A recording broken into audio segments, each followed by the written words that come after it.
अगले दिन एक नए दिन की शुरुआत होती है। आज हारुकी अपने बसाए गांव का मेयर है, लेकिन उसके डेली रूटीन में कोई फर्क नहीं आया है। हारुकी जो हमेशा करता था आज भी वो वही कर रहा है। तभी अचानक साबुटोन खतरे की घंटी बजाने लगता है। एक घबराई हुई एंजल हारुकी को बताती है कि डिमोनिक किंगडम से एक मैसेंजर आया है। हमें पता चलता है कि ये तो बिजल है जो कि इस गांव के लीडर से मिलने आया था, यानी कि वो हारुकी से मिलने आया था। बिजल ने एक एक्सपेंसिव गिफ्ट देते हुए बोला कि वो उनके लिए डीमन लॉर्ड की तरफ से एक संदेशा लेकर आया है। उस दिन लू की कही वो बात हारुकी को याद आती है कि कैसे ये पूरा जंगल डीमन लॉर्ड को बिलोंग करता है। अब हारुकी प्रेडिक्शन करने लगता है कि या तो ये लोग अब तक यहाँ रहने का उनसे टैक्स लेने आए हैं, या तो डीमन लॉर्ड उन्हें इस जंगल से भगा देना चाहते हैं। हारुकी को कोई भी फैसला सोच समझ के लेना होगा। वो लू और टिया की ओर दिखता है और वो दोनों ही हारुकी को भरोसे की निगाहों से देख रही थी। उन्हें हारुकी पे यकीन था कि वो चीजें संभाल लेगा। हारुकी सेटलमेंट करने की कोशिश करता है।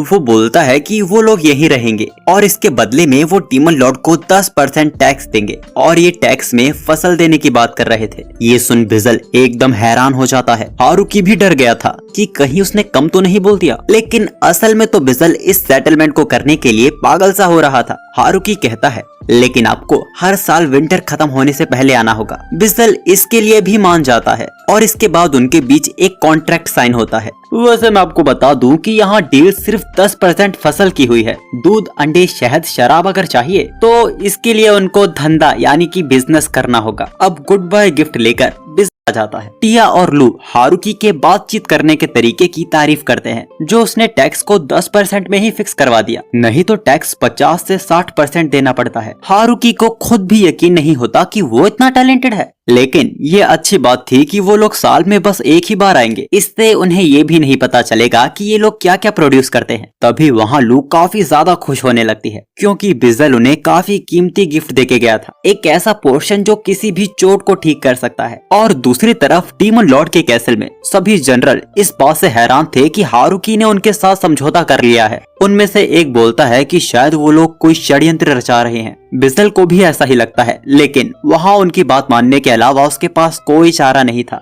क्योंकि वहाँ वैम्पायर्स की प्रिंसेस, सबसे ताकतवर एंजल और एल्व्स और इन्फर्नो वुल्फ की बहुत बड़ी सेना थी। बिजल को जो लेकर आई थी वो कोई मामूली एंजल नहीं, वो तीनों किलर एंजल के नाम से जानी जाती हैं। तो ब्रिजल को ये डर था कि अगर उन्होंने ये ऑफर ठुकराया तो उनके बीच दुश्मनी हो सकती है। अभी जस्ट ब्रिजल ने नोटिस किया कि हारुकी का दिया तोहफा जिस कपड़े से कवर था, ये कपड़ा उसी ग्रेट स्पाइडर डीमन के हाथों बना हुआ है जिसने पिछले डीमन लॉर्ड को बराबर की टक्कर दी थी। ये सुनते ही एक और जनरल रिजाइन कर देता है। हम देखते हैं कि ड्रैगन्स का रूलर ड्राइम जो कि डीमन लॉर्ड के कैसल का रखवाला भी है, वो अपने सर्वेंट के साथ हारुकी के विलेज आया हुआ है और वो अपने साथ उनके लिए गिफ्ट भी लेकर आए थे। उस गिफ्ट के अंदर काफी कीमती तलवार थी। हारुकी उनसे जानना चाहता था कि ये लोग क्यों आए हैं और उनके लिए इतने कीमती तोहफे क्यों लाए हैं। ड्राइम का सर्वेंट बोलता है कि आप हमारे पड़ोसी हैं और पड़ोसियों से अच्छे रिश्ते बना के रखने चाहिए। तभी हारुकी उससे पूछता है कि उसके मास्टर ने सिर क्यों झुकाया हुआ है। वो हारुकी से माफी मांगता है और अपने मास्टर को सिर उठाने को कहता है। और जब ड्राइम ने सिर उठाया तो हमने देखा कि ड्राइम कितना बड़ा ड्रैगन है और इतने बड़े ड्रैगन का हारुकी स्वागत कैसे करेगा। ये बात सुन ड्राइम अपनी बॉडी को ह्यूमन फॉर्म में ले आता है, लेकिन वो काफी घबराया हुआ लग रहा था। लेकिन तब उसकी सारी घबराहट उतर जाती है जब हारुकी उसका स्वागत शराब के साथ करता है। वो तो कहने लगता है कि वो यहाँ से कभी नहीं जाएगा, लेकिन ड्राइम का सर्वेंट उसे वहाँ से लेके ही जाता है। अब उनके जाने के बाद हारुकी सोच रहा था कि ये सब होना ठीक नहीं है। वो अपने मेहमानों का स्वागत एंट्रेंस पे नहीं कर सकते और वो घर में भी उन्हें नहीं बुलाना चाहते। ये लोग फैसला करते हैं कि वो लोग गेस्ट हाउस बनाएंगे और गेस्ट हाउस इतना बड़ा कि 30 लोगों के लिए काफी हो, जिसके बाद गेस्ट हाउस बनाने का काम शुरू हो जाता है। अब बारी थी कि गेस्ट का स्वागत कैसे किया जाएगा। हारुकी किलर एंजल्स को समझाता है कि वो लोग गेस्ट को रास्ता दिखाने की बजाय उनको अपने साथ यहाँ तक लेकर आएंगे और हारुकी, टिया और लू उनका स्वागत करेंगे। तभी दादा एक बहुत अच्छी बात बोलता है कि क्या होगा अगर उनके दुश्मन उनके गेस्ट बनकर आए तो। यही सोचकर वो लोग हारुकी के आइडिया को रिजेक्ट कर देते हैं और गेस्ट के स्वागत के लिए और भी लोगों को ऐड कर देते हैं ताकि वेलकम के साथ साथ सेफ्टी भी हो सके। फ्लोरा को भी उनकी मदद करनी थी। हारुकी फ्लोरा को गेस्ट पर नजर रखने का काम देता है, उन गेस्ट पे नजर रखने का जो कि पूरी रात रुकेंगे। अगले दिन बाय चांस कुछ बीस्टमैन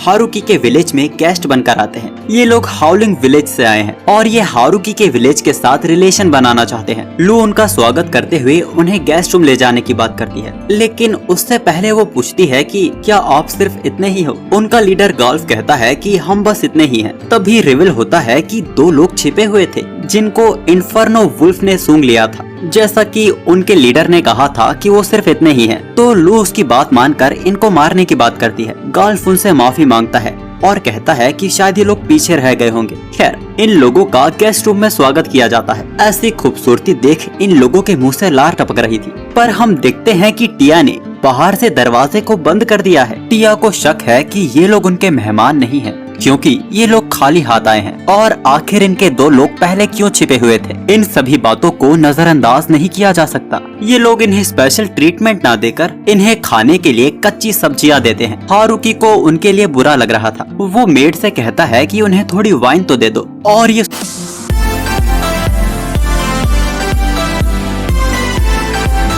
सुनते ही मेड हारुकी पर ही भड़क जाती है, क्योंकि वो उनके लिए तोहफा नहीं लेकर आए थे। इसके बावजूद वो लोग कच्ची सब्जियां भी बड़े चाव से खा रहे थे। हारुकी मानता नहीं है और वो उन्हें वाइन दिलवा ही देता है, लेकिन मेड 2 से ज्यादा ग्लास देने से साफ मना कर देती है। अब हारुकी बड़े प्यार से उनसे पूछता है आखिर उनका विलेज कैसी जगह है। गाल्फ बताता है कि उनका विलेज 500 साल पुराना है और लगभग ये लोग सिर्फ 100 ही हैं। ये लोग सरवाइव करने के लिए हंटिंग और माइनिंग का काम करते हैं और ये लोग माउंटेन्स के पार ह्यूमंस के साथ ट्रेड करके ही अपना घर चला पाते हैं। लेकिन किसी कारणवश उनकी ट्रेड रुक गई है और अब ये लोग ऐसी जगह की तलाश में निकले हैं जहां वो ट्रेड कर सके। इनको हारुकी के विलेज के बारे में उस बंदे से पता चला है जो डीमन लॉर्ड के लिए काम करता है। टिया भी उनसे ये पूछ ही लेती है आखिर वो छिपे हुए क्यों थे। जवाब काफी अच्छा था, अगर बाकियों को कुछ हो जाए तो कोई तो होना चाहिए जो विलेज में रिपोर्ट दे सके। खैर, ये तो साबित हो गया था कि ये लोग इनके दुश्मन नहीं हैं, बल्कि सच में ये लोग इनके साथ बिजनेस करना चाहते थे। अब क्योंकि ये लोग करेंसी का यूज नहीं करते, इसीलिए ये लोग हारुकी के विलेज से क्रॉप्स के बदले बर्तन का ट्रेड करने वाले थे। इनके बनाए बर्तन को देख हारुकी तुरंत बिजनेस के लिए तैयार हो जाता है, लेकिन ट्रेड करने के लिए हारुकी को खुद हाउलिंग विलेज जाना होगा, क्योंकि ट्रांसपोर्ट का काम करना इनके लिए काफी मुश्किल है। हारुकी को इससे कोई दिक्कत नहीं थी। सामान एक तरफ से दूसरी तरफ पहुंचाने के लिए वो अपने पालतुओं का यूज कर सकता था। अब डील फिक्स होने के बाद उनके वापस जाने का वक्त हो गया था। जाने से पहले उन्हें अपनी बड़ी गलती का भी पता चला कि जब दूसरों के यहाँ जाया जाता है तो उनके लिए गिफ्ट लेके जाया जाता है। इनको ये बात नहीं पता थी इनके गांव में ऐसा कोई रिवाज नहीं है और इनका गांव वैसे भी काफी गरीब है। गाल्फ बोलता है कि अगली बार जब वो आएंगे तो पक्का तोहफा लेके आएंगे, लेकिन कोई महंगा तोहफा लाना उनकी हैसियत में नहीं है। हारुकी कहता है कि गिफ्ट मायने नहीं रखता, उसके पीछे की वैल्यूज मायने रखती है। अब इसके कुछ देर बाद ही चीजें तैयार हो चुकी थी हाउलिंग विलेज तक पहुंचाने के लिए, पर जैसा हारुकी ने सोचा था कि वो सामान हाउलिंग विलेज तक पहुंच जाएगा, इसके लिए लिया और लू साफ मना कर देते हैं। आखिर उनके विलेज के मेयर को थोड़ी भेजा जा सकता है। हारुकी की जगह टिया ट्रेड करने वाली थी। वैसे तो इनको हाउलिंग विलेज तक पहुंचने में 10 दिन लगते, लेकिन ड्राइम उनकी मदद करने के लिए मान गया था, पर बदले में उसे बहुत सारी वाइन चाहिए थी। ड्राइम ने तो पहले ही डिसाइड कर लिया था कि वो यहाँ बार बार आता रहेगा और जब भी वो आता है वो हर बार कोई एक्सपेंसिव गिफ्ट लेकर आता है। दूसरी तरफ हाउलिंग विलेज में हम कुछ लोगों को देखते हैं हारुकी के आने का इंतजार कर रहे हैं और उन्होंने लगभग उम्मीद छोड़ ही दी थी। उन्हें यकीन हो गया था द ग्रेट ट्री विलेज से कोई नहीं आने वाला, और तभी वो आसमान में ड्राइम को देखते हैं। उनको ऐसे आता देख वो लोग घबरा गए थे, लेकिन टिया ने सब मैनेज कर लिया था और कुछ दिन के सफर के बाद ये लोग विलेज वापस लौट आते हैं। लेकिन ड्राइम बहुत ही दुखी था क्योंकि वहाँ के लोग उसकी सारी वाइन पी गए थे। हारुकी ने ड्राइम को ये कहकर खुश कर दिया कि उसे बहुत सारी वाइन मिलेगी। टिया बताती है कि हाउलिंग विलेज के मेयर की तरफ से एक रिक्वेस्ट आई है। वो लोग अपने विलेज से यहाँ कुछ लोगों को भेजना चाहते थे। लगभग 20 बीस्ट गर्ल हारुकी के विलेज को ज्वाइन करना चाहती है। वैसे तो हारुकी को इस चीज से कोई दिक्कत नहीं थी, लेकिन अगर उनके विलेज में सिर्फ लड़कियां ही आती रही तो उनके विलेज का तो कोई फ्यूचर ही नहीं रहेगा। हारुकी टिया से कहता है कि वो लोग उनकी रिक्वेस्ट मान लेंगे अगर वो उनके साथ 2 लड़कों को भी भेजे तो। हारुकी हारुकी की बात को मान लिया जाता है और कुछ दिनों के बाद हाउलिंग विलेज से वो सारी बीस्ट गर्ल यहाँ पहुँच चुकी थी। वो सारी घबराई हुई लग रही थी। वो कहती है कि वो लोग सब कुछ करने को तैयार हैं, बस वो लोग उन्हें विलेज से निकाले ना। हारुकी काफी काइंड होते हुए कहता है कि ऐसा कुछ नहीं होगा और वो पूछता है कि बाकी के लड़के कहाँ हैं। इस लड़की का नाम सिना है और ये अपने साथ 3 बच्चों को लेकर आए थे जो कि हारुकी के विलेज के भविष्य तो बनेंगे, लेकिन इसमें काफी वक्त लगने वाला है। वैसे तो बीस्ट गर्ल भी यहाँ रहने में कंफर्टेबल हो चुकी हैं, लेकिन उन्हें भी हारुकी के पालतू से बहुत डर लगता है। एक दिन हारुकी को पता चलता है कि बीस्ट गर्ल भी मैजिक कर पाती है। एक्चुअली यहाँ सभी लोग मैजिक कर पाते हैं सिवाय हारुकी को छोड़ के। हारुकी को बुरा तो लगता है, लेकिन वो कहता है कि वो करेगा जिसमें वो अच्छा है। अचानक ही वो जगह भूकंप से हिलने लगती है। एक किलर एंजल आके बताती है कि बियर मॉन्स्टर और स्नेक मॉन्स्टर आपस में लड़ रहे हैं। उनकी लड़ाई से जंगल पर काफी बुरा असर पड़ रहा था और अगर उन्हें रोका नहीं गया तो नुकसान हारुकी के विलेज तक को हो सकता है। हारुकी पूछता है क्या हम उन्हें खा सकते हैं? किलर एंजल हैरान हो जाती है। वो हारुकी को उस जगह ले जाती है जहाँ बियर मॉन्स्टर और स्नेक मॉन्स्टर आपस में लड़ रहे थे। उन मॉन्स्टर ने उन दोनों को देख लिया था। एंजल डर गई थी। वो कहती है कि हमें हेल्प लेकर आनी चाहिए, पर हारुकी के कहने पर वो उसे नीचे ले आती है और हारुकी ने अपने ऑलमाइटी टूल से एक ही वार में दोनों को खत्म कर दिया था। जब बाकी सबने ये देखा तो उन्हें तो यकीन ही नहीं होता कि उनका मेयर इतना ज्यादा ताकतवर है। अब उन दोनों के मीट से हारुकी ने कमाल की 2 डिश बनाई जो कि सभी को काफी ज्यादा पसंद आई, लेकिन हारुकी को अपने प्लेट में किसी चीज की कमी लग रही थी। हारुकी फ्लोरा से मिलने उसकी लैब में जाता है। उसे एक ऐसे आइटम की जरूरत थी जो हार्मफुल बैक्टीरिया को मार दे। फ्लोरा उसे एक ऐसा आइटम दे देती है जिसका यूज वो अपनी रेसिपी में कर सकता है। अब जाने से पहले हारुकी पूछता है कि मीसो बनाने का काम कैसा चल रहा है। फ्लोरा दुखी होकर बताती है कि बहुत बेकार चल रहा है। जैसे हारुकी ने बताया था उसने वैसा करने की कोशिश की, लेकिन कुछ काम नहीं आया। तो उसने कुछ केमिकल्स मिलाकर देखे तो धमाका ही हो गया। हारुकी कहता है कि वो उसकी मदद करेगा, लेकिन उससे पहले वो लोग मेयोनीज बनाएंगे। हारुकी ने अंडे, नमक और विनेगर का यूज करके मेयोनीज बनाई जो कि इतनी स्वादिष्ट बनी कि फ्लोरा उसे रूखा ही खाने लगती है। और अब बारी थी मीसो बनाने की। मीसो बनाने के लिए हारुकी ने सोयाबीन को पानी में भिगोया, जिसके बाद वो ऑलमाइटी टूल से कुछ करता है और काफी देर मेहनत करने के बाद वो उन्हें स्टोर करके रख देता है। हारुकी बोलता है कि जितने वक्त तक ये ऐसे रहेंगे उतने ही स्वादिष्ट बनेंगे। तभी लू वहाँ आती है और बताती है कि कुछ गेस्ट आए हैं। हम देखते हैं कि ये कुछ ड्वार्फ मैन थे जो उनके विलेज के साथ बिजनेस करना चाहते थे। उन्होंने द ग्रेट ट्री विलेज में मिलने वाली हाई क्वालिटी अल्कोहल के बारे में सुना है। ये ड्वार्फ चाहते हैं कि वो अल्कोहल इनके साथ भी शेयर की जाए, लेकिन सारी लड़कियां अल्कोहल शेयर करने से मना कर देती हैं। ड्वार्फ बताते हैं कि उनके पास बिजनेस करने के लिए कोई चीज नहीं है, लेकिन उनके पास टेक्नोलॉजी है। उन्होंने यहाँ के खेतों की फसल देखी और वो बताते हैं कि उनके पास काफी रेयर फसल मौजूद है और वो अपनी टेक्नोलॉजी का यूज करके तरह तरह के अल्कोहल बना सकते हैं। ये बात सुनकर सभी लोग एक्साइटेड हो जाते हैं कि उन्हें दूसरे फ्लेवर की अल्कोहल पीने को मिलेगी। ड्वार्फ ने अपना काम शुरू कर दिया और थोड़ी देर की मेहनत के बाद उन्होंने विस्की बनाई। हारुकी ने उसे पीकर देखा तो उसे रियलाइज हुआ कि ये काफी स्ट्रॉन्ग है। हारुकी बताता है कि उस दिन से ड्वार्फ भी उनके साथ ही रहने लगे और उन्होंने उनके लिए वेलकम पार्टी भी रखी। हारुकी भी खुश था क्योंकि आखिर कोई तो उसके जैसा इस विलेज में आया। हारुकी डोनोवन से पूछता है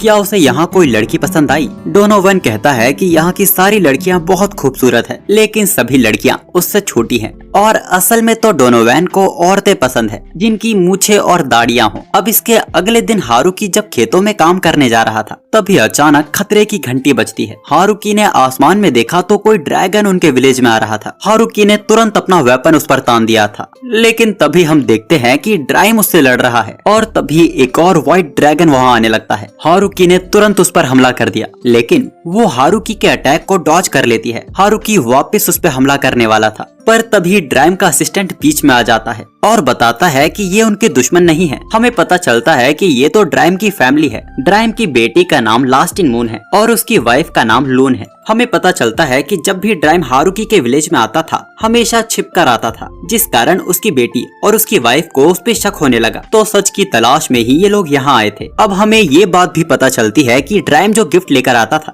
वो असल में अपने खजाने से चुरा कर लाता था। हारुकी ने तो ड्राइम के लिए पर्सनल हाउस भी बनवा दिया था और अब उसे रियलाइज हो रहा है कि ये अच्छा आइडिया नहीं था। ड्राइम अपनी वाइफ और बेटी को समझाने लगता है कि वो तो इस विलेज के साथ रिलेशन बना रहा है। ये सुन लून को और भी गुस्सा आने करने लगता है। हारुकी उनसे माफी मांगता है, वो उनकी असलियत को जानता नहीं था। ड्राइम उसे माफी मांगने से मना करता है और बोलता है कि इसमें उनकी ही गलती थी। हारुकी वहाँ से चला जाता है, जिसके बाद ड्राइम बोलता है कि अब तुम्हें समझ आ गया होगा कि मैं यहाँ क्या कर रहा हूँ। लून को रियलाइज हो चुका था कि हारुकी कितना ताकतवर है। मून अपनी माँ से बोलती है अगर वो उस हमले को डॉज नहीं करती तो वो वहाँ मारी जा सकती थी। लून बताती है कि वो हमला इतना तेज था कि वो डॉज कर ही नहीं सकती थी। उसकी पुरानी दोस्त ने उसे बचाया, यानी कि ज़ाबूटोन। उसने मौके पर लून को पीछे खींच लिया था। मून की माँ उसे यहीं रुकने का ऑर्डर देती है। वो बोलती है कि ऐसी ताकत को वो नजरअंदाज नहीं कर सकते। मून को यहाँ रहकर इस चीज का ध्यान रखना था कि ये ताकत कभी उनके खिलाफ ना जा सके। अपनी माँ का ऐसा डरावना चेहरा देख मून उनकी बात मान लेती है। हारुकी को भी मून के यहाँ रहने से कोई दिक्कत नहीं थी। मून ने पहले दिन से ही काम करना शुरू कर दिया था, लेकिन वो इतनी ताकतवर थी कि उससे कोई काम ठीक से होता ही नहीं था और वो हर एक काम को बिगाड़ देती थी। और इतना ही नहीं, मून के यहाँ होने से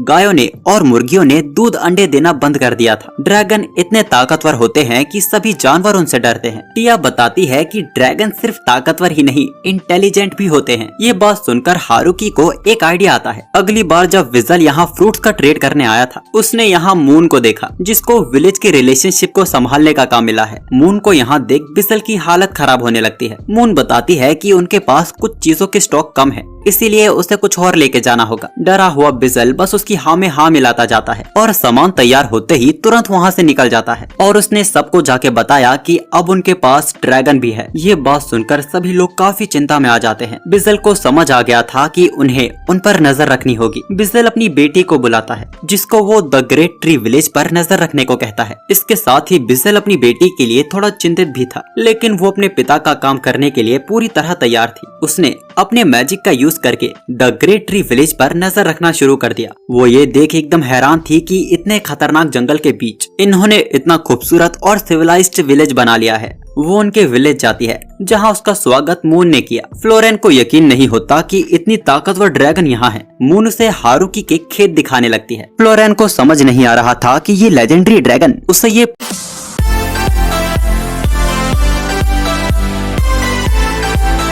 फूल पत्तियां क्यों दिखा रही है। तभी एक एंजल मून को बताती है कि हाउलिंग विलेज से कुछ मैसेंजर आए हैं। फ्लोरेन को काफी अच्छा मौका मिल गया था यहाँ के मिलिट्री स्ट्रक्चर को समझने का। उसने बीस्ट गर्ल, लिजर्ड मैन और ओग्रे मेट्स को देखा और अंदाजा लगा लिया कि अगर उनकी मिलिट्री पूरी ताकत से लड़े तो उनकी जीत हो सकती है। लेकिन फिर उसकी नजर लू पे पड़ती है। फिर उसने टिया को देखा और यहाँ पे इन्फर्नो वुल्फ और स्पाइडर मॉन्स्टर्स को देखकर उसे समझ आ चुका था कि उनका जीतना नामुमकिन है। उसका कॉन्फिडेंस पूरी तरह चूर हो गया था। वो सोचने लगती है कि इतनी ताकतवर मिलिट्री को लीड करने वाला कितना ताकतवर होगा। तभी हारुकी वहाँ डोलता हुआ उससे टकरा जाता है। हारुकी उससे पूछता है क्या तुम यहाँ खो गई हो। इतने में ही फ्लोरेन चिढ़ जाती है और बोलती है कि मैं इतनी कमजोर भी नहीं कि एक आम इंसान को उसकी चिंता करनी पड़े, और हारुकी को डांट कर वहाँ से चली जाती है। और बाद में उसे पता चला कि उसने जिसको डांटा है वही इस गाँव का मेयर है और उसने उसे हारुकी के पावर लेवल के बारे में भी बता दिया था। ये सब जानते ही फ्लोरेन की हालत टाइट होने लगती है। अब कुछ देर बाद हमें पता चलता है कि फ्लोरेन ने भी यहाँ सबकी मदद करना शुरू कर दिया है। हारुकी को भी पता चल गया है कि ये बिजल की बेटी है और कुछ वक्त तक वो यहीं रहने वाली है, लेकिन उसे समझ नहीं आता कि उसको देखते ही वो कांपने क्यों लगती है। वैसे आज हारुकी नोटिस करता है कि टिया जो स्लाइम लेकर आई थी वो अचानक मल्टीप्लाई होने लगी हैं और उनका कलर भी चेंज होता जा रहा है। उनमें से एक स्लाइम ने वाइन का पूरा बैरल पी लिया था, जो देख सभी लड़कियां बहुत गुस्सा हो जाती हैं। वो स्लाइम्स को सजा देना चाहती थी। तभी फ्लोरेन याद दिलाती है कि स्लाइम्स को दर्द नहीं होता, तो उनको पनिशमेंट देने का कोई फायदा नहीं है। उस दिन के बाद से वो स्लाइम उनके हर एक सेलिब्रेशन को ज्वाइन करता है, पर क्योंकि ऐसी स्लाइम सिर्फ एक है तो अभी तो कोई दिक्कत नहीं है, पर दिक्कत तो तब होगी जब इसकी जैसी और आ जाएंगी। आज अचानक हारुकी खाना खाते वक्त कहता है कि इसके साथ अगर सी फूड भी होता तो और मजा आता। ये सुनकर सभी लोग एक्साइटेड हो जाते हैं और पूछने लगते हैं कि आखिर सी फूड होता क्या है। हारुकी बताता है जैसे मछली और क्रैब। ये सुन टिया हैरान हो जाती है क्योंकि इस वर्ल्ड में क्रैब बहुत ही बड़े होते हैं और उनका शेल काफी मजबूत होता है। फ्लोरेन उन्हें डीमन किंगडम की बाउंड्री पे मौजूद पोर्ट सिटी के बारे में बताती है, जहाँ पर सी फूड का ही ट्रेड होता है। फ्लोरेन और मून पोर्ट सिटी के लिए तुरंत निकल पड़ते हैं और 3 दिन बाद वो लोग अपने साथ वहाँ के एक व्यापारी को लेकर आए, जो गोरोन कंपनी का प्रेसिडेंट माइकल था। वो उन्हें अपने प्रोडक्ट दिखाता है। माइकल कहता है कि वो यहाँ सिर्फ अपने प्रोडक्ट को बेचने के लिए ही नहीं आया है, वो और 3 जरूरी काम से आया है। पहला, वो हारुकी से मिलना चाहता था। दूसरा, वो फ्यूचर में उनके साथ और भी ट्रेड करना चाहता है। और तीसरा कि वो उस गांव का ऑफिशियल ट्रेडर बनना चाहता है, मतलब कि वो हारुकी की तरफ से दूसरों से बिजनेस करेगा। माइकल काफी स्किल्ड व्यापारी है और वो उनके क्रॉप्स के अच्छे दाम दिलवा सकता है। जाने से पहले माइकल कहता है कि वो अगली बार अल्कोहल की ट्रेडिंग करना चाहेगा। ये सुनते ही मून भड़क जाती है और अल्कोहल देने से मना कर देती है। माइकल की फट गई थी, वो तुरंत वहाँ से निकल जाता है। और अब हमें पता चलता है कि इतने वक्त तक माइकल बहुत ही डरा हुआ था। 3 दिन पहले जब माइकल को पता चला था कि कुछ लोग व्यापार के लिए आए हैं, वो उन्हें मना करने वाला था, लेकिन अचानक माइकल को अजीब फील होने लगता है। जब माइकल की उनसे मुलाकात हुई तो वो ये देख हैरान हो गया कि क्राउन फैमिली की बेटी और लेजेंडरी ड्रैगन, जो कि बहुत ही खतरनाक है, वो यहाँ आई है। उसे अंदाजा था कि इनके साथ धंधा करना काफी रिस्की है, लेकिन जब उसने उनके लाए आइटम्स को देखा तो उसका गुजराती दिमाग दौड़ने लगा, जो कि उससे कह रहा था कि इस काम में रिस्क तो है, लेकिन प्रॉफिट उससे भी ज्यादा है, क्योंकि ये अपने साथ अपने खेत के फल लेकर आए थे और आजकल डीमन किंगडम में इन फलों की ही बातें चल रही हैं। और इसी वजह से माइकल हारुकी से मिलना चाहता था। बेचारे माइकल की पूरे वक्त फटी हुई थी। खैर, आज इस दुनिया में सभी ने पहली बार सी फूड खाया और इन्हें ये सी फूड काफी ज्यादा पसंद आता है। अगले दिन हम देखते हैं कि तीसरी बार विलेज पर ड्रैगन का हमला हुआ है और यह वाकई जंगल को नुकसान पहुंचा रहा था। वो व्हाइट ड्रैगन हारुकी को चिढ़ाने लगता है। हारुकी ने अपने वेपन से उस पर हमला किया, लेकिन वो मिस कर गया। लेकिन दूसरी बार उसका अटैक मिस नहीं होता। वो ड्रैगन घायल होकर जमीन पर गिर जाता है। जब हारुकी ने उस जगह जाकर देखा तो वो एक लड़की थी और वो हारुकी के आगे सरेंडर कर देती है। हारुकी उस लड़की से पूछता है कि उसने जंगल पर हमला क्यों किया। वो लड़की जवाब देने ही वाली थी कि तभी ड्राइम बीच में आ जाता है। उसने हारुकी को बताया कि ये मून की बड़ी बहन है। इस लड़की का नाम हाकुरन है और वो बोलती है कि वो मून के होने वाले पति को देखने आई है। आखिर वो कितना काबिल है। यहाँ पर हाकुरन हारुकी की ही बात कर रही थी। हारुकी ड्राइम को देखने लगता है। ड्राइम बोलता है कि शायद उसने नशे में कुछ भी बक दिया होगा और ड्राइम बोलता है कि हाकुरन यहाँ हारुकी को परखने नहीं आई है, असल में उसे मून से जलन हो रही है। हाकुरन गुस्से में बोलती है कि हाँ, उसे जलन हो रही है क्योंकि मून उससे छोटी है और उसकी शादी उससे पहले हो रही है। ये उसे बिल्कुल भी पसंद नहीं आया। हारुकी गुस्से में हाकुरन से कहता है, अगर तुम यहाँ खेलने आई हो तो ठीक है। हम देखते हैं कि हारुकी हाकुरन से उसी जंगल की सफाई करवा रहा है जिसका नुकसान उसी ने किया था। लेकिन इसके बाद सब कुछ ठीक हो जाता है। हाकुरन ने उनके साथ खाना खाया और वो हारुकी के बनाए गेम्स को भी खेलती है। लेकिन इस बार गेम में ट्विस्ट था। वो लोग महाजोंग खेलने वाले थे, पर इस बार दोनों को कुछ दाव पे लगाना था। हारुकी के पास दाव पे लगाने के लिए कुछ नहीं था, तो हारुकी कहता है कि अगर वो हारा तो वो अपने कपड़े उतार देगा। अब इसके कुछ देर बाद हम देखते हैं कि हारुकी के शरीर से सारे कपड़े उतर चुके हैं, बस उसका लंगोट ही बाकी रह गया है। अब अपनी इज्जत को बचाने के लिए हारुकी को ये मैच जीतना जरूरी था, लेकिन वो अपनी लंगोट को भी खो बैठता है। दूसरी तरफ बेजल उन्हें बताता है एंशिएंट ड्रैगन हाकुरन ने भी उन्हें ज्वाइन कर लिया है। जनरल्स घबराए हुए थे क्योंकि अब वो इतने ताकतवर हो चुके हैं कि पूरी कंट्री पर कब्जा कर सके। हाकुरन ने भी उन्हें ज्वाइन कर लिया है। जनरल्स घबराए हुए थे क्योंकि अब वो इतने ताकतवर हो चुके हैं कि पूरी कंट्री पर कब्जा कर सके। लेकिन डीमन लॉर्ड किसी और बात को लेकर परेशान थे। आज उनकी बेटी ने उन्हें बस एक ही बार गुड मॉर्निंग कहा है। वैसे मैं आपको बता दूं कि एक और जनरल ने रिजाइन कर दिया है। खैर, हम विलेज में देखते हैं कि हाकुरन ने कुछ वक्त तक यहीं रहने का फैसला किया है। वैसे तो हाकुरन कई कामों में बहुत अच्छी है, लेकिन वो काम करने में कंप्लेन करती है। वो कोई भी काम नहीं करना चाहती, लेकिन हारुकी उसे काम देता रहता है। पर अब हाकुरन बच्चों को पढ़ाने का काम करती है और ये काम वो काफी अच्छे से कर रही थी। अगले दिन गाँव में कुछ लामिया गर्ल्स कई कीमती सामान लेकर आती है। वो हारुकी के विलेज से मदद चाहती थी। हारुकी को पता चलता है कि उसके पालतू ने इनके घरों पर हमला कर दिया है। हारुकी उनके जेम्स लेकर उन्हें फल सब्जियां देता है और साथ में ऊपर पहनने के लिए कुछ कपड़े भी देता है। और साथ ही हारुकी ने इन्हें कहा ये लोग सामान पहुंचाने का काम करते थे और इनके आने के बाद से धंधा और भी तेजी से बढ़ रहा है। अब एक बार फिर सीन डीमन कैसल की ओर जाता है, जहां पर 3 अनजान लड़कियां डीमन लॉर्ड की बेटी को भड़का रही थी। वो कहती हैं कि द ग्रेट ट्री विलेज कुछ तो खतरनाक प्लान कर रहा है और साथ ही उन्होंने फ्लोरेन को भी बंदी बना लिया है। प्रिंसेस ने फैसला कर लिया था कि वो द ग्रेट ट्री विलेज पर हमला करेगी। ये बात बीजल के द्वारा फ्लोरेन को पता चलती है। फ्लोरेन को यकीन नहीं होता क्योंकि उसने डिटेल में बताया था कि ये विलेज कितना ज्यादा ताकतवर है। फ्लोरेन को पता चलता है कि ये कारस्तानी उसके ही फॉलोअर्स ने की है। बीजल ने डीमन लॉर्ड से बात करके ये सब टालने की कोशिश की, लेकिन डीमन लॉर्ड कहते हैं कि मुझे फर्क नहीं पड़ता। फ्लोरेन अपने पिता से पूछती है क्या वो डीमन लॉर्ड से बात करे, लेकिन बेजल उसे समझाता है कि उसके ऐसा करने से डीमन किंगडम उसे दुश्मन समझेगा। बेजल एक बेहतर सुझाव देता है कि उनके प्लान को पूरा होने ही नहीं देना है। कल वो लोग 300 लोगों के साथ विलेज पर हमला करने वाले हैं, तो फ्लोरेन गांव के कुछ लोगों की मदद लेके उन्हें डरा के भगा सकती है। फ्लोरेन को भी यही ठीक लगता है, क्योंकि अगर बाकियों को पता लगा तो वो तो डीमन किंगडम पर तबाही मचा देंगे। अगले दिन लामिया गर्ल्स की मदद लेके फ्लोरेन सभी सिपाहियों को डरा कर भगा देती है। बदले में इनको फ्लोरेन एप्पल्स के 10 बॉक्सेस देने वाली है। हम देखते हैं कि फ्लोरेन उन तीनों लड़कियों को और प्रिंसेस को विलेज में ले आई है। हारुकी को सामने देख वो तीनों लड़कियां काफी घबराई हुई थी। जब हारुकी ने फ्लोरेन से जवाब पूछा तो फ्लोरेन कहती है कि इनको पनिशमेंट मिली है और पनिशमेंट में उन्हें यहाँ काम करना है। अगर ये तीनों नहीं करेंगी तो समझ जाओ क्या होगा। और प्रिंसेस के बारे में फ्लोरेन बताती है कि इसका नाम यूरी है और ये यहाँ का काम देखने आई है। हारुकी फ्लोरेन पर यकीन कर वहाँ से चला जाता है और उसके जाते ही फ्लोरेन इन्हें धमकी देती है कि उन्हें यहाँ पर अपनी आइडेंटिटी को छिपा के रखना होगा। अगर ये लोग ठीक से काम करेंगे तो इनकी गलतियों को माफ कर दिया जाएगा। ये बात वो प्रिंसेस से भी कह रही थी। प्रिंसेस उसकी बात को मान लेती है। इसके बाद फ्लोरेन उन्हें विलेज दिखाती है। प्रिंसेस को भी यहाँ पे काफी मजा आ रहा था, लेकिन ये तीनों लड़कियां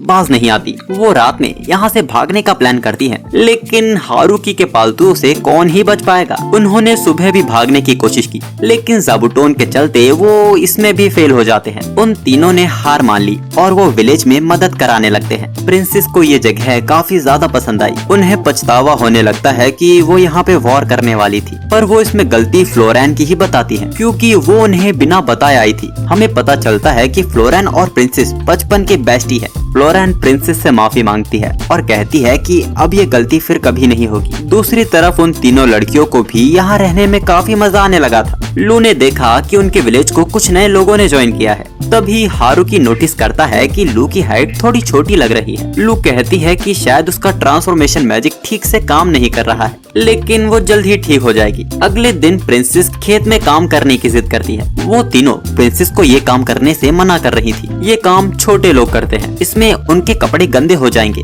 ऐसा काम प्रिंसेस को शोभा नहीं देता। प्रिंसेस पूछती है क्या हमें ये छिपाना नहीं था। फ्लोरेन उन तीनों को तीखी नजर से देखने लगती है। अब वो तीनों भी टांग नहीं अड़ाती। अब वो सब मिलकर फार्मिंग का काम करने लगते हैं। आज पहली बार फार्मिंग का काम करने से उन्हें रियलाइज हुआ कि फार्मिंग का काम कितना मजेदार होता है। लेकिन अब प्रिंसेस को यहाँ से जाना होगा। वो उन बच्चों से कहती है कि वो उनसे मिलने वापस जरूर आएगी। बीस्ट कल प्रिंसेस को गुड बाय गिफ्ट में कुकीज देती है, पर लेकिन प्रिंसेस के साथ वो तीनों नहीं जा रही थी। वो कहती है कि अभी उनकी सजा खत्म नहीं हुई है। खैर, बिजल प्रिंसेस को अपने साथ ले जाता है। कुछ दिनों बाद हम देखते हैं कि डीमन लॉर्ड काफी परेशान है, क्योंकि जब से उनकी बेटी विलेज से आई है वो उनसे ठीक से बात नहीं कर रही। डीमन लॉर्ड को लगने लगता है कि उनकी बेटी को कोई पसंद आ गया है। डीमन लॉर्ड ने उसे खत्म करने का फैसला कर लिया था। बेजल उन्हें यकीन दिलाता है कि ऐसा कुछ भी नहीं है, वो बस अब समझदार हो गई है। वैसे मैं आपको बता दूं कि विंटर वापस आ रहा है और उसकी तैयारी के लिए फसल को काटना और उसे स्टोर करने का काम भी शुरू हो गया है। लेकिन इस बार फसल कुछ ज्यादा ही हो गई थी।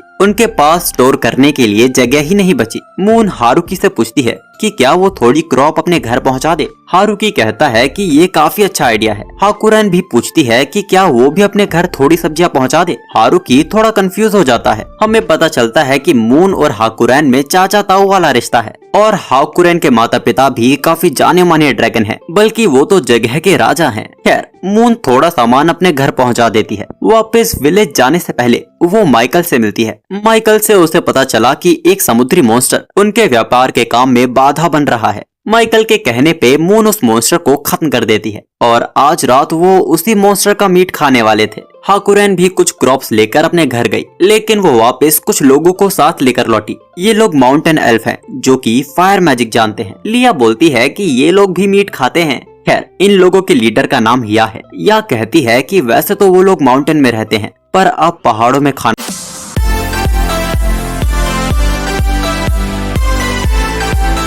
ढूंढना काफी मुश्किल हो गया है। हारुकी उन्हें यहाँ रहने की परमिशन दे देता है, जो सुन ये लोग काफी ज्यादा खुश होते हैं। यह बताती है कि वो लोग काफी अच्छे हंटर हैं और वो अपना शिकार खुद ही पकड़ सकते हैं। या ने शिकार पकड़ने के लिए जंगल में ट्रैप्स बिछा दिए, लेकिन यहाँ के मॉन्स्टर के काफी स्ट्रॉन्ग होने के कारण कोई भी मॉन्स्टर उसमें नहीं फंसता, बल्कि इसके चक्कर में वो घायल होकर वापस लौटती है। हारुकी कहता है कि नहीं होता तो कोई बात नहीं, पर खुद को नुकसान तो मत पहुंचाओ। हम देखते हैं कि हारुकी पॉट बनाने की कोशिश कर रहा है, लेकिन हर बार वो नाकाम हो जाता है। यहाँ की मिट्टी पॉट बनाने के लिए ठीक नहीं थी, उसे पॉट बनाने के लिए क्ले की जरूरत थी। यह कहती है कि ये काम वो कर सकती है। वो लोग माउंटेन से आए हैं और उनके लिए क्ले ढूंढना बाएं हाथ का खेल है। या हारुकी के लिए क्ले ले आती है और हारुकी ने उससे पॉट भी बना लिया था। इसके कुछ देर बाद लिया हारुकी के पास आती है। वो बताती है कि उन्हें जंगल में एक डंजन मिला है। हारुकी उस डंजन की जांच पड़ताल के लिए कुछ सर्वे टीम भेजता है। वैसे फाइनली हारुकी ने लड़कों के लिए भी अलग से बाथ हाउस बना लिया है। अगले दिन हारुकी की मंडली बताती है कि उस डंजन में स्नेक मॉन्स्टर है। एल्फ्स जिद करने लगती हैं कि उन्हें उसे मारना होगा। एल्फ्स का कहना था कि स्नेक मॉन्स्टर का मीट उनके लिए बहुत ही इम्पोर्टेंट है। एल्फ्स बताती हैं कि स्नेक मॉन्स्टर का मीट कई न्यूट्रिएंट से भरपूर होता है। उसको खाने से पति पत्नी के बीच अच्छा रिलेशन बनता है और उनके बच्चे हो जाते हैं। हारुकी को समझ आ गया था कि वो बहुत बड़े खतरे में है। वो बहाने बनाता है कि सर्दियां आ ही चुकी हैं, हम ये काम विंटर के बाद भी कर सकते हैं। फाइनली सर्दियां वापस लौट आती है। हमें पता चलता है कि कुछ वक्त से लू की तबीयत खराब चल रही है। सभी लोग लू की चिंता कर रहे थे। लू बोलती भी है कि वो कुछ दिनों में खुद ही ठीक हो जाएगी। अचानक बीस्ट गर्ल सना पूछती है क्या उसे खट्टा खाने का मन कर रहा है। लू बोलती है कि कर तो रहा है। सना बताती है कि ऐसा उनके विलेज में एक लड़की के साथ भी हुआ था और कुछ महीनों बाद उसे एक बेबी हुआ, यानी कि लू प्रेग्नेंट है। लेकिन ये हुआ कब? लेकिन लू के प्रेग्नेंट होने की बात सुनकर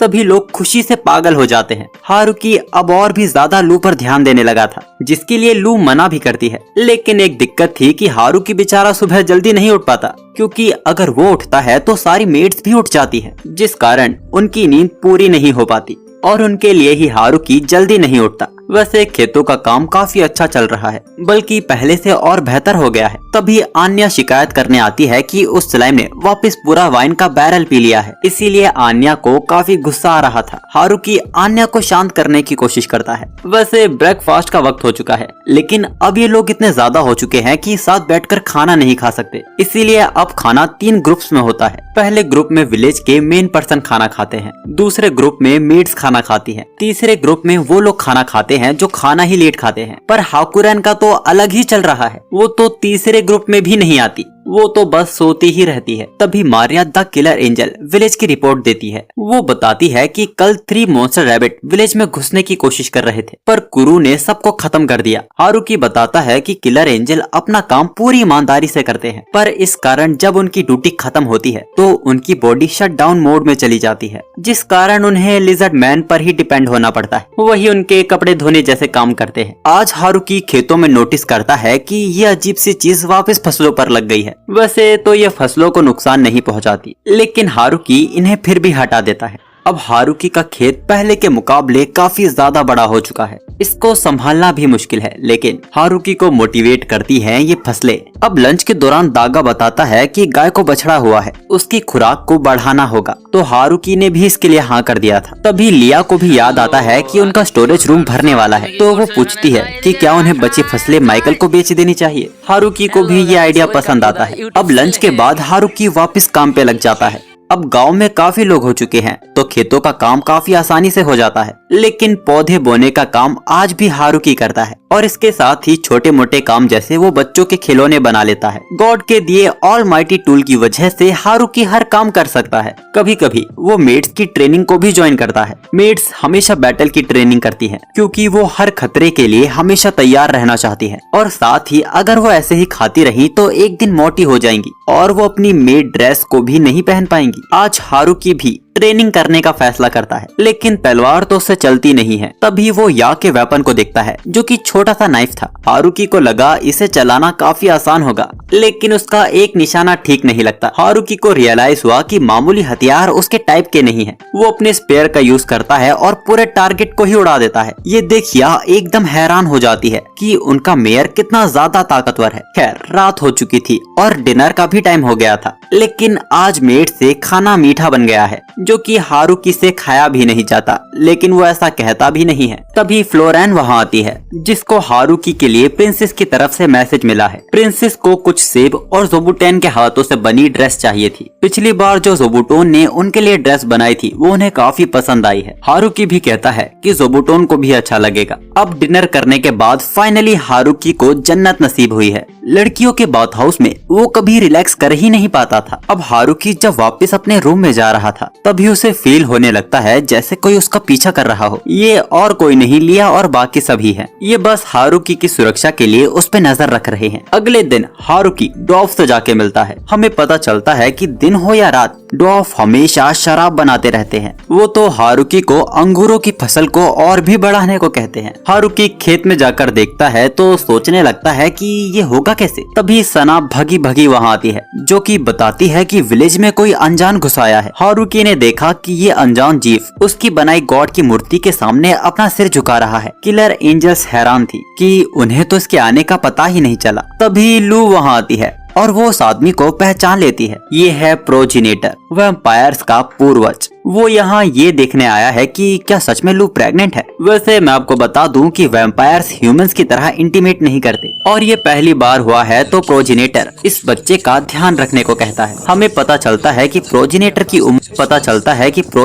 उम्र 4000 साल है और अपने शरीर को जवान रखने के लिए ये अपनी मेमोरीज को इरेज कर लेते हैं, सिवाय कुछ इम्पोर्टेंट मेमोरीज को छोड़कर। अब इसके बाद प्रोजिनेटर गॉड की बनाई मूर्तियों की तारीफ करने लगता है। प्रोजिनेटर जब छोटा था तब उसकी मुलाकात गॉड से हुई थी, लेकिन प्रोजिनेटर को उनका रूप याद नहीं है, पर उसे यकीन है कि वो हारुकी की बनाए मूर्ति के जैसे ही दिखते थे। हारुकी समझ जाता है कि प्रोजिनेटर को गॉड की मूर्तियां चाहिए। हारुकी इन मूर्तियों को देने से तो मना कर देता है, लेकिन वो उसके लिए एक और नई बनाता है जो कि प्रोजिनेटर को काफी ज्यादा पसंद आती है। जाने से पहले प्रोजिनेटर पूछता है कि उसे इसकी कितनी कीमत देनी होगी। हारुकी ने कहा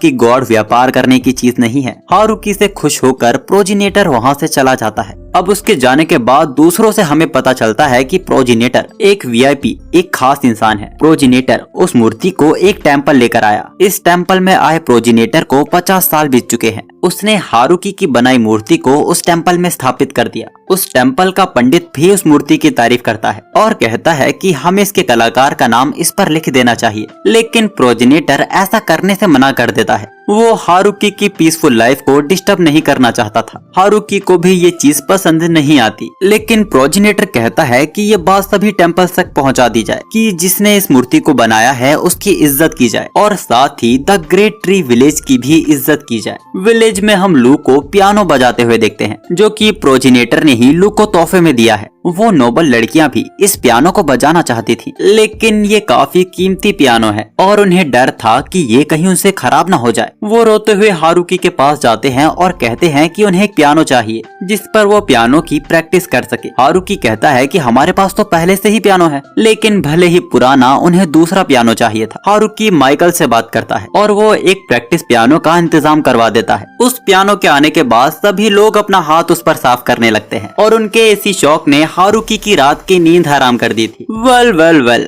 गर्मियाँ वापस लौट आई हैं और ये सब लोग खेतों में ही काम कर रहे थे। लंच का भी टाइम हो चुका था, सभी लोग लंच करने लगते हैं, लेकिन हारुकी अभी भी खेतों में काम कर रहा था। तभी लू वहाँ आती है और उसे आराम करने को कहती है। हारुकी उसकी बात को मान लेता है और वो दोनों साथ ही लंच करने लगते हैं। लू ने अपने मैजिक से हारुकी के जूस में बर्फ पैदा कर दी, जिसको पीकर हारुकी अंदर तक ठंडा हो गया। लू उसे सलाह देती है कि उसे इतनी मेहनत नहीं करनी चाहिए, वरना वो काम करते करते बेहोश हो जाएगा। हारुकी कहता है कि मेरी छोड़ो, तुम अपना बताओ। लू बताती है कि वो एकदम ठीक है, कोई उसे काम करने ही नहीं देता। सभी लोग उसकी मदद करते हैं। इसके कुछ देर बाद हम सभी लड़कियों को लू के साथ देखते हैं, जो कि लू से पूछते हैं कि क्या उसे चलने में परेशानी होती है। लू कहती है कि वो एकदम ठीक है, बस उसे परेशानी इस बात की है कि वो वाइन नहीं पी पा रही है। ये बात सुन के सबको बुरा लगता है। सभी लोग हारुकी से रिक्वेस्ट करते हैं कि सारी शराब को बेच दिया जाए। सबको इस बात का बुरा लग रहा था कि वो लू के बिना शराब कैसे पी सकते हैं, लेकिन वो अपने आप पे कंट्रोल भी नहीं कर पा रहे। इसीलिए अगर अल्कोहल होगी ही नहीं तो वो पी भी नहीं पाएंगे। हारुकी कहता है कि आइडिया तो अच्छा है लेकिन बाद में तुम पछताओगे क्योंकि शराब को बनने में बहुत ही मेहनत और टाइम लगता है। इससे अच्छा आइडिया हारुकी देता है कि हमें इसे स्टोर कर लेना चाहिए। वाइन को जितने वक्त तक स्टोर किया जाए उसका स्वाद उतना ही निखर के आता है। अब 1-2 दिन बाद हम डॉफ को देखते हैं जो कि उदास बैठे हुए थे। हारुकी ने उनसे बात की। डॉफ्स को लगने लगा था कि उनसे कोई गलती हो गई है क्योंकि कोई उनकी वाइन को पी ही नहीं रहा है। हारुकी उन्हें सारी बात समझाता है। सब पता चलने पर वो भी वाइन स्टोर करने लगते हैं। इसके बाद हारुकी लू से मिलने उसके रूम में जाता है। लू अपने रूम में आराम कर रही थी। तभी हारुकी की नजर वहाँ पड़े फूल पर पड़ती है। ये कोई मामूली फूल नहीं है, ये फूल टिया और बाकी एल्फ्स ने लू को दिया है। ये काफी रेयर फूल है जिसके अंदर से ठंडी हवा निकलती है। उसी वक्त टिया उस कमरे में आ जाती है जो लू के लिए दवाइयाँ लेकर आई थी। ये कोई मामूली दवाइयाँ नहीं, काफी मुश्किल से मिलने वाली दवाइयाँ हैं। उसके बाद मून वहाँ आती है और वो भी उसके लिए गिफ्ट लेकर आई थी। ऐसे ही सभी लोग लू को गिफ्ट देते हैं। वहाँ काफी सारे तोहफे हो चुके थे।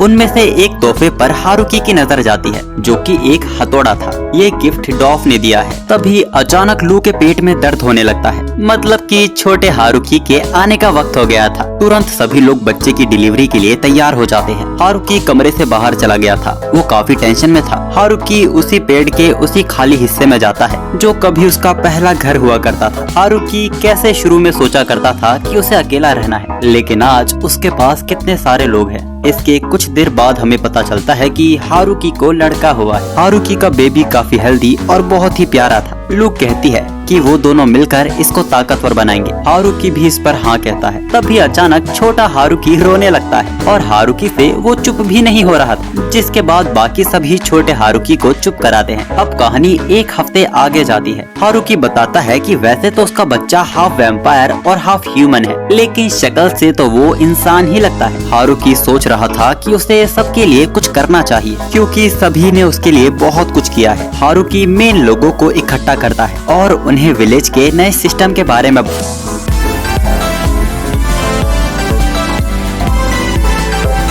बताता है। हारुकी ने अपने हाथों से रिवॉर्ड मेडल बनाए हैं जो कि अब उनके विलेज की करेंसी बनेगी, जिससे वो लोग विलेज में काफी चीजें ले सकते हैं। और हारुकी ये मेडल उन लोगों को देगा जिन्होंने विलेज को बनाने में मदद की है। हारुकी सभी विलेजर्स को 3-3 मेडल दे देता है। इन करेंसी का यूज वाइन खरीदने में किया गया और किलर एंजल ने करेंसी से ड्राइम के हथियार खरीद लिए, तो कुछ लोग उसे अपने कमरे में सजा के रख लेते हैं। अब हारुकी का काम भी काफी ज्यादा बढ़ गया था। एक तो वो अपने हाथों से मेडल बनाता, ऊपर से उसे कई सारे फर्नीचर बनाने पड़ रहे थे जो कि करेंसी का यूज करके उससे बनवाए जा रहे थे। अब इसके कुछ देर बाद जब हारुकी अपनी बीवी और अपने बच्चे के साथ बैठा हुआ था, तब एक बच्चा है कि उसे कॉइन के बदले में एक बेबी चाहिए। लिया वहाँ खड़ी सोच रही थी कि क्या हम ऐसा भी कर सकते हैं, लेकिन हारुकी उसकी विश को पूरी नहीं कर सकता था। वो बच्चा रोना शुरू कर देता है तो हारुकी ही उनके लिए उनका बेबी बन जाता है। आज रात बहुत बड़ी पार्टी हो रही थी। छोटे हारुकी के बर्थ को सेलिब्रेट करने के लिए डॉफ लू को वही हथौड़ा लाने को कहते हैं। हमें पता चलता है कि डॉफ ने